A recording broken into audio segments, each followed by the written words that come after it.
Assalomu alaykum akalar. Bugun sizlar bilan tezkor aviya. Bugun sizlarga Samarqanddan qo'yilgan reyslar haqida tushuntirib o'tamiz. Sizlar ungacha YouTube kanalimizga obuna bo'lib qo'yinglar. Keyingi videolarimiz sizlar uchun manfaatliroq bo'ladi. Xo'p, Samarqanddan Sankt-Peterburgga uni bagajligi 4 million 500 ming so'm chiqadi. Bez bagaji 4 million 200 ming so'm chiqadi. Samarqanddan uchadigan vaqti ertalab 8:30 da, Sankt-Peterburgga borib qo'nadigan vaqti 11:40 da borib qo'nadi. Samarqanddan Istanbulga uni vazoratligi 3 million 370 ming so'm chiqadi. Bez vazoratligi 2 million 950 ming so'm chiqadi. Samarqanddan uchadigan vaqti ertalab 8:55 da, Istanbulga borib qo'nadigan vaqti 11:55 da borib qo'nadi.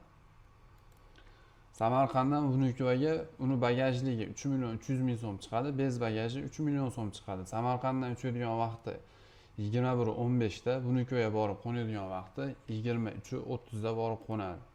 Samarqanddan Kazanga uni bagajligi 3 million 250 ming so'm chiqadi. Bez bagaji 3 million so'm chiqadi. Samarqanddan uchadigan vaqti 15:40 da, Kazanga borib qo'nadigan vaqti 17:10 da. Akalar, sizlarni reyslar bilan tanishtirib o'tdim. Bizning manzilimiz Farg'ona shahar Tojmahal ro'parasida. Kimga qanaqa arzon aviabiletlar zarur bo'lsa, ekrandagi nomerlarga aloqaga chiqib olasizlar. 24 soat aloqadamiz. Telegram, WhatsApplarimiz ham ishlayapti. Masofamiz uzoq bo'lsa akalar, onlayn aviabiletlarni ham, afamiylarni ham qilib beraveramiz. Masofamiz uzoq bo'lsa, Telegram yoki WhatsAppdan pasportlarni tashlasalaring, biz sizlarga aviabiletlarni onlayn variantini Telegramlarga tashlab beramiz. O'shan bilan uchib ketaverasizlar. To'lovini klik orqali to'lov qilasizlar.